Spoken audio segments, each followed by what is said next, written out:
Nĩ mbica cia itoi iria irethanwo nacio nĩ thirikari ya bũrũri wa Amerika na Kenya thutha wacio gwĩkuruhania na thuguri ngananie ya wendia wa ndawa cia kurebia na indo cia nyamu cia gĩthaka. Badru Abdul Aziz Saleh na mũrunawe Abdi Hussein Ahmed marerĩkana gwĩkuruhania na wendia wa kilo 10,000 cia hĩa cia munyi na kilo 190 cia migwongo ya njogu kũringana na mũnene wa rũhonge rwa DCI George Kinoti. May I urge you all to be on the lookout for these two criminals roaming around freely. They were involved in transportation, distribution and smuggling of 190 kilograms of rhinoceros horns and 10 tons of elephant ivory from different countries in Africa. Kinoti ongereire itoi ici nĩ ciĩkuruhanĩtie na wendia wa kilo 10 cia ndawa cia kurebia mũthemba wa heroin, akĩũria akenya kũhũra riboti kũrĩ rũhonge rũrũ ingĩteithĩrĩria kũnyitwo kwa aya eeri. On June 14, 2019, the United States Southern District Court of New York indicted the three individuals. The Interpol issued a red notice in respect to the said suspects Sahul, Mansour Mohammed and Ahmed Abdi Hussein, while a warrant of arrest was issued in respect to Sareh Badru by the Southern District Court of New York.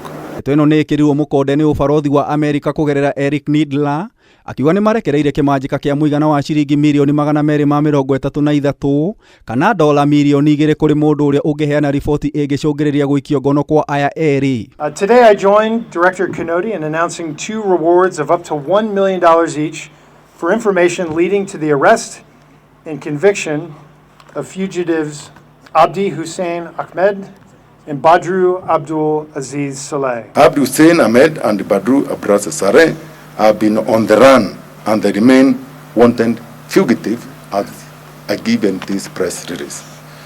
In this regard, we seek to corroborate to the members of the public to bring the suspect to justice. Nidler ongereire aya eeri manyitĩkanire na ndawa na ciĩga cia nyamu cia gĩthaka cia mũigana wa ciringi mirioni 800 bũrũri-inĩ wa Amerika iria ciarutĩtwo mabũrũri-inĩ ma Afrika hamwe na Kenya mũgarũ na watho wa Amerika. Eradicating drug and wildlife trafficking are top priorities of President Biden's administration. Mwena-inĩ wake Kinoti ongereire aya eeri manyitanagĩra na Mansour Mohammed Sahul ũrĩa rĩmwe ananyitwo nĩ maabitha a DCI na gũthitangwo igoti-inĩ rĩa JKIA no akĩrekererio na bodi ya ciringi 200,000. We strive to protect our wildlife and the endangered species in the fight against smuggling of wildlife trophies.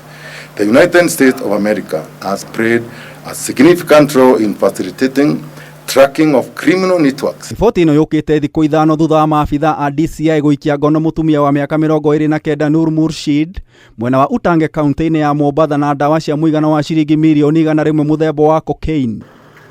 Ngĩribotera Kameme TV, Njĩta Gĩtaũ wa Wanjikũ.